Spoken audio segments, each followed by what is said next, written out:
cooperate sa investigation sa ICC? Kaugnay dito? ICC, ma'am.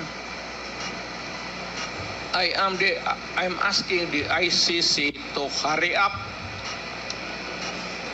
and if possible, they can come here and start the investigation tomorrow. This issue has been left hanging for so many years. Matagal, ma'am. Baka mamatay na ako, hindi na nila ako maimbestiga. So I'm asking the ICC through you na magpunta na sila dito bukas, umpisahan na nila ang investigation. And if I am found guilty, I will go to prison and rot there for all time. Mr. Chair, balikan ko lang yung isa ko pang tanong, Mr. Chair. Ito sa Senate hearing dito, Mr. Chair. Sinabi ni former President Duterte, encourage the criminals to fight. Encourage them to draw their guns. Yan ang instruction ko. End of quote. And the only way na hindi kayo makulong and to justify the killing is bigyan mo talaga ng panahon na lumaban. Tama po ba? Yan ang sinabi ninyo.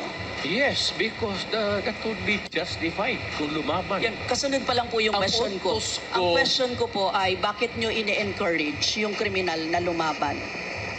Para medyo maminus-minus ang problema sa syudad ko.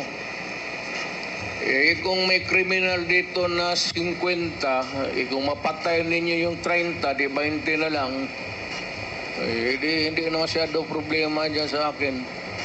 Ibig sabihin, Mr. Chair, hindi mapaparusahan ang nakagawa ng krimen in self-defense. Hindi man siya. Alam naman trabaho ng police, ma'am. The policeman should know when to kill and when to injure. Hindi naman kailangan sabihin na. May elements naman ng self-defense. Alam niyo yun, Mr. Chair. Not self-defense, man. Performance of duty. Performance of duty, but elements of Connected self-defense. with that performance of duty is self-defense. So, Mr. Chair, ano-ano yun? Ang what? Elements of self-defense, Mr. Chair. Self-defense is when you defend yourself to avoid injury, serious, or you die. That is applicable also to a policeman who is performing his duty, because the policeman has to confront, ang civilian has to iwasan.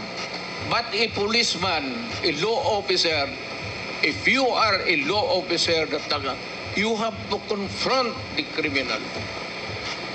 Ang sanabi ko sa kanila, huwag kang pumunta dito sa akin isina na may sugat na sipain kita.